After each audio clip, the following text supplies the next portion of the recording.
Hello and welcome back to Frogboy X1 Gaming. I'm Andrew and today we're talking about Jim Ryan leaving PlayStation after 30 years. So if you like this content, don't forget to like and subscribe.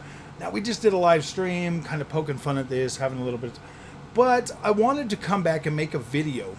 This is stuff that I have been saying since the beginning of this generation. PlayStation is a completely different animal, as is Xbox. Xbox is leading the future of how gaming, of how games are going to be delivered, how games are going to be made, how games are going to be funded.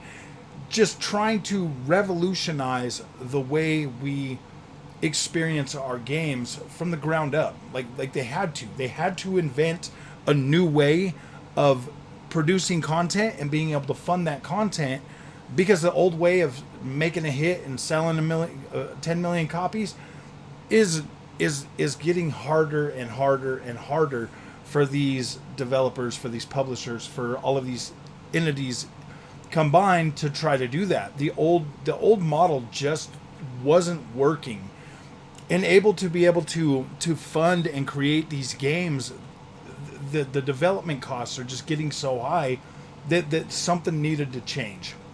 Well, what we have is you're looking at two different systems. You're looking at Sony and PlayStation under the leadership of Jim Ryan wanting to try to continue that legacy of, putting out a console, bringing out top quality exclusive games that you can only get on PlayStation, while at the same time Xbox is has come to a new model, which is the future of gaming. They brought out Game Pass. They put all their games in Game Pass day one. They have found a way to still continue to monetize that by doing an early access window and letting you pay like $30 so you could get in there a little bit earlier on top of the money that you already pay into Game Pass.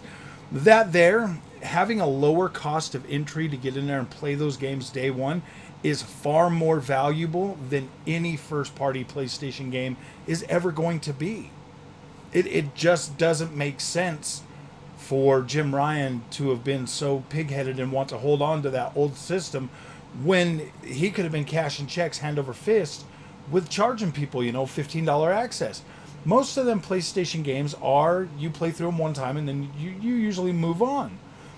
Xbox games have like a legacy of building multiplayer games that bring people together, that help people really enjoy what's going on there. So when you get both of these two competing companies, Xbox already has that foundation for multiplayer. Now they can branch out with Game Pass funds to start luring in single player games. The bread and butter of Game Pass is going to be the multiplayer experience, is going to be the live service experience, is going to be the games as service, the live, the games that continue to grow. Forza Motorsport coming out recently is going to have that, is going to have that live service factor to it. So that'll be able to drop in Game Pass. You'll be able to continue to play that. You'll be able to continue to get new content over time as that game continues to grow.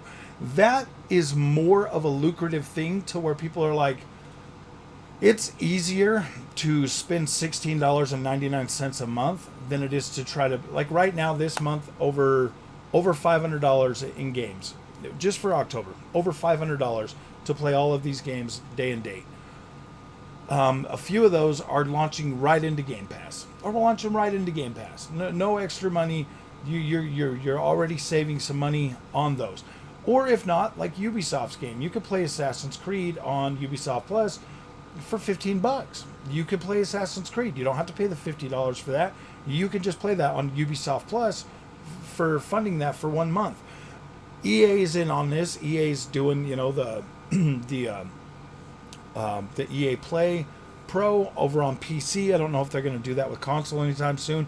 But all of these publishers are starting to see that, like, hey, yeah, the Microsoft way is going to give us the money up front, like Kickstarter type money, to continue to invest and build these games.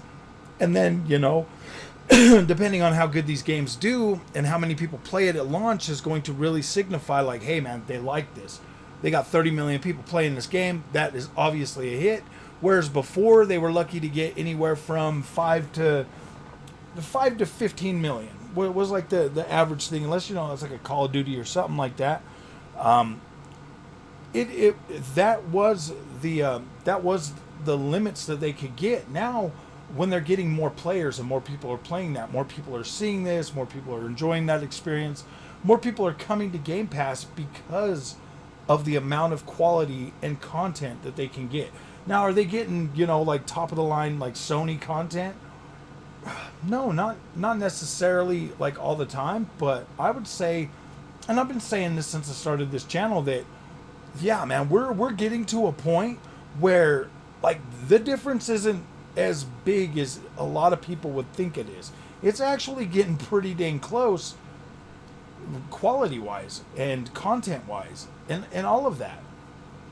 You look at a game like God of War Ragnarok, and then you look at a game like Starfield. I think the better investment was Starfield, just because of the fact that that game is going to continue to bring people in for a very long time.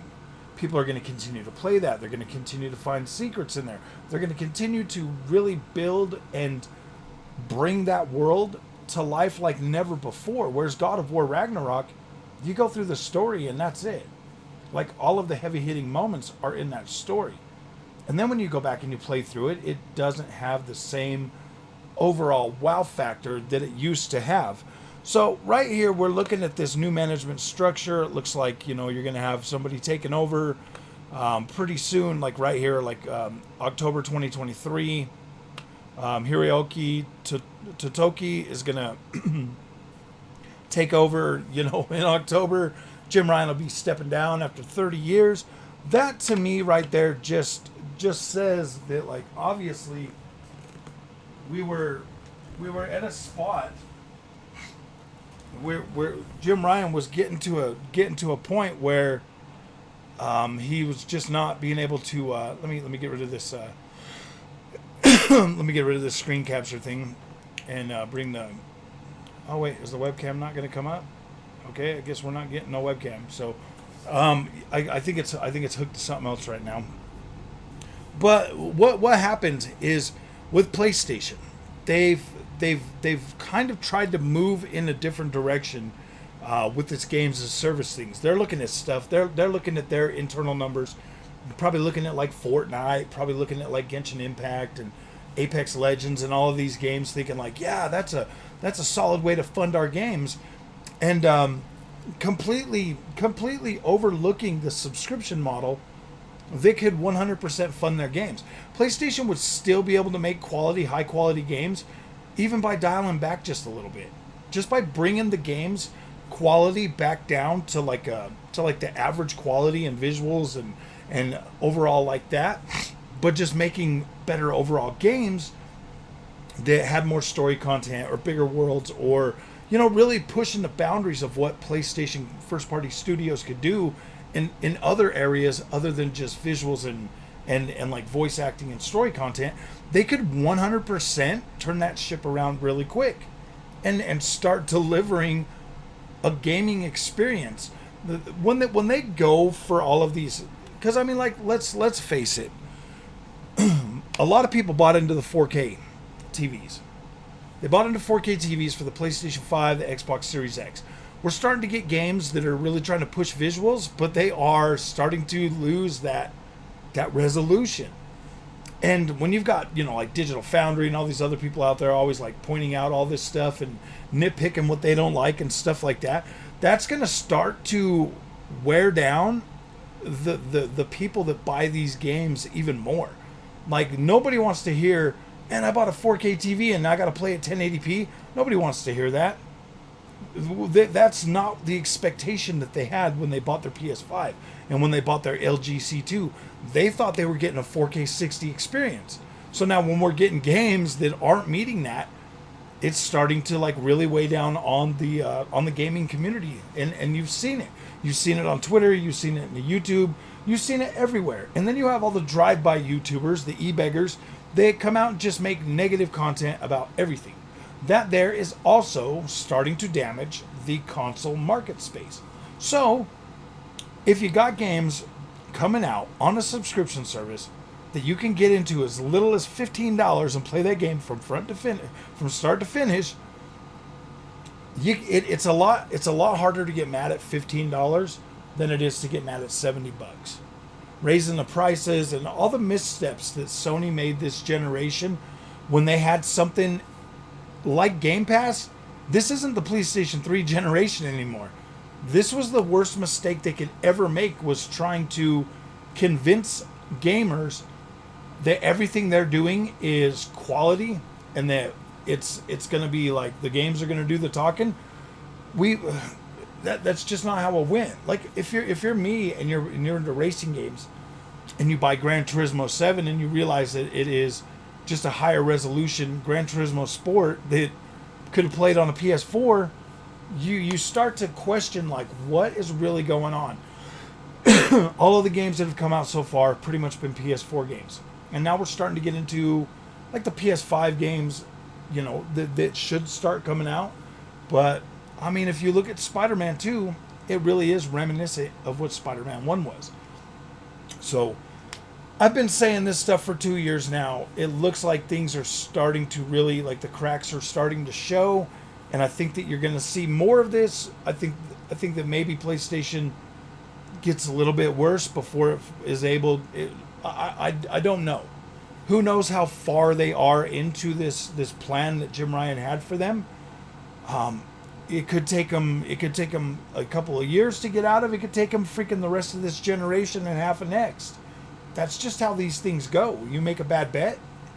I do think that they could turn this around. I think they could turn this around immediately. Especially with those price increases. Just be like, all right, we're doing day and date. We're doing day and date. We're going to work harder to get games out on the PC day and date as well. They could 100% turn this around and be able to salvage whatever's left of the brand image at this point right now. All the fanboys out there, the little PlayStation fanboys out there that do not pay attention to PlayStation, they just go after Xbox. Not one of them clowns saw this coming. Not one of them saw this coming. I did, because I'm a real PlayStation fan. And I could see it coming. Because this is like, whoa, dude, this is not what PlayStation is. Xbox is going to eat your freaking lunch, and you're not even going to see it coming. And none of these clowns, none of these e-beggars, none of these drive-by PlayStation, I love PlayStation, they only love PlayStation because they're number one. I guarantee that. These guys are bandwagon gamers that don't play video games. They would just much rather sit there and talk about how good PlayStation is and completely trash on Xbox when Xbox is going to be leading the future, baby. Mark my words. So if you like this content, don't forget to like and subscribe. And we'll see you guys in the next one.